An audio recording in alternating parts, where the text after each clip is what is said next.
খাটনিয়াপাৰাৰ যুৱ সমাজ সেৱক হিফজুল কবিৰৰ মহানুভৱতা।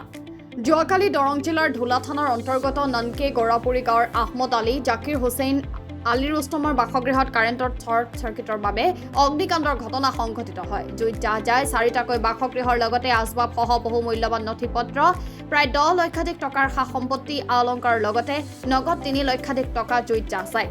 শ্বৰ্ট চাৰ্কিটৰ ফলত জুইৰ সূত্ৰপাত হোৱাত গৃহৰ আচবাবসহ ধান, গহনা, বহু মূল্যৱান নথিপত্ৰ জুইত যায়। সৰ্বহাৰা হৈ পৰে পৰিয়ালকেইটা।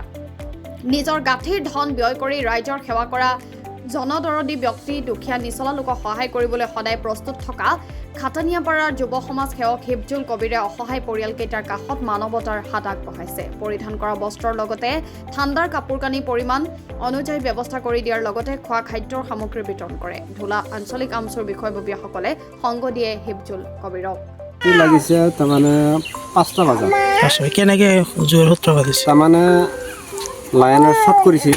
শ্বৰ্ট কৰাৰ পিছত তাৰমানে জুইটো তাৰমানে জ্বলি উঠাৰ পিছত তাৰমানে মানুহজন আহিছিল, কিন্তু আমি মানুহজনক তাৰমানে আগুনৰ কাৰণত তাৰমানে জুইৰ কাৰণত তাৰমানে যাবৰ সময় নাপালা। ঘৰত যিমান মাল বস্তু আছিল তাৰমানে এটাও তাৰমানে টানবা লোৱা হ'ল।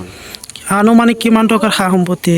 কিমান টকাৰ সা সম্পত্তি তাৰমানে ল'ৰা এটা বিয়া পতা হ'ল, এওঁৰ তাৰমানে বহুত গহনা পাতি বা ফাৰ্নিচাৰ কিবা বস্তু পাতি আছিল, ধান আছিল, টকা তাৰমানে 3 লাখ টকা মাটি বন্ধক থৈ আনিছিল। আকৌ বিজনেছ কৰা হয়, কৰাৰ পিছত এইখিনি মাল আমি তাৰমানে একোৱেই তাৰমানে ওলাব নোৱাৰিলোঁ। চৰকাৰ পক্ষক কি আহ্বান জনাব? চৰকাৰ আমি এইটোৱে আহ্বান জনাওঁ, আমি কেনেকৈ এতিয়া চলিম বা আমাৰ থকাৰ ব্যৱস্থা নাই, কেনেকৈ আমি কি কৰি পৰিয়ালবিলাক লৈ আমি কেনেকৈ থাকিম। আমাৰ এতিয়া যিখিনি আছিল সম্পূৰ্ণ আমি জুইত তাৰমানে শেষ হৈ গ'ল। এতিয়া আমি কি কৰি চলিম, এইটো আমি চৰকাৰৰ কাছে এইটোৱে আহ্বান জনাওঁ যে আমাক কেনেকৈ আমি চলিব পাৰিম, এইটো আপোনালোকে তাৰমানে অলপ সহায় সহযোগ কৰিব। যাৱতীয় নথিপত্ৰটো গোটেইকেইখন পূৰা জুইত ভস্মীভূত হৈছে। সম্পূৰ্ণ তাৰমানে যেতিয়া NRC হওক, তাৰমানে গাড়ীৰ কাগজ পত্ৰ যিখিনি আছিল সম্পূৰ্ণ কাগজ পাতি সম্পূৰ্ণ জুইত তাৰমানে শেষ হৈ গ'ল। আমি তাৰমানে এখনত এটা সূতাৰ বস্তু তাৰমানে ওলাব নোৱাৰিলোঁ। ননকে গৰাপুৰী গাঁৱৰ মালেকালি ঘৰত আকস্মিকভাৱে জুইৰ সূত্ৰপাত হয়। উক্ত সূত্ৰপাতত প্ৰায় 3-4টামান ঘৰ জুইত ভস্মীভূত হয়। তাৰ ফলত তেখেতসকলৰ বহুতো ক্ষতি হয়।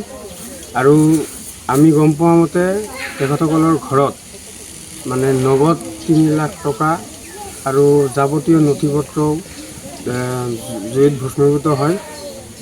সেই হেতুকে আমি আজি দৰং জিলা সমিতিৰ অন্তৰ্গত ধুলা আঞ্চলিক আমচুৰ ফালৰ পৰা আমি এটা সচেতনলৈ আহি উক্ত ঘটনাৰ আমি বুজ লওঁ। আৰু এই ঘটনাৰ সংগতি ৰাখি আমি বিশিষ্ট সমাজসেৱক তথা দৰং জিলা আমচুৰ প্ৰাক্তন সাধাৰণ সম্পাদক হিফজুল কবিৰ ডাঙৰীয়াক আমি অৱগত কৰাওঁ। আৰু তেখেতেও এই পৰিয়ালটিক বিভিন্ন ধৰণৰ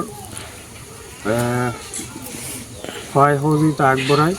লগতে আজি তেখেতে কিছু সামগ্ৰীও উক্ত স্থানত লৈ আহে আৰু তেখেতক আমি সংগ দিওঁ। এই হিচাপতে আপোনালোকৰ জৰিয়তে আমি বিভাগীয় কৰ্তৃপক্ষক এটা কথা আহ্বান জনাওঁ, যিহেতু তেখেতসকলৰ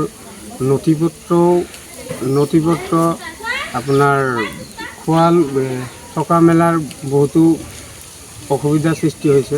তেখেতসকলে যাতে চৰকাৰীভাৱে যাতে তেখেতসকলক অলপ সহায় সুবিধা আগবঢ়ায়, আমি ধুলা আঞ্চলিক আমচুৰ ফালৰ পৰা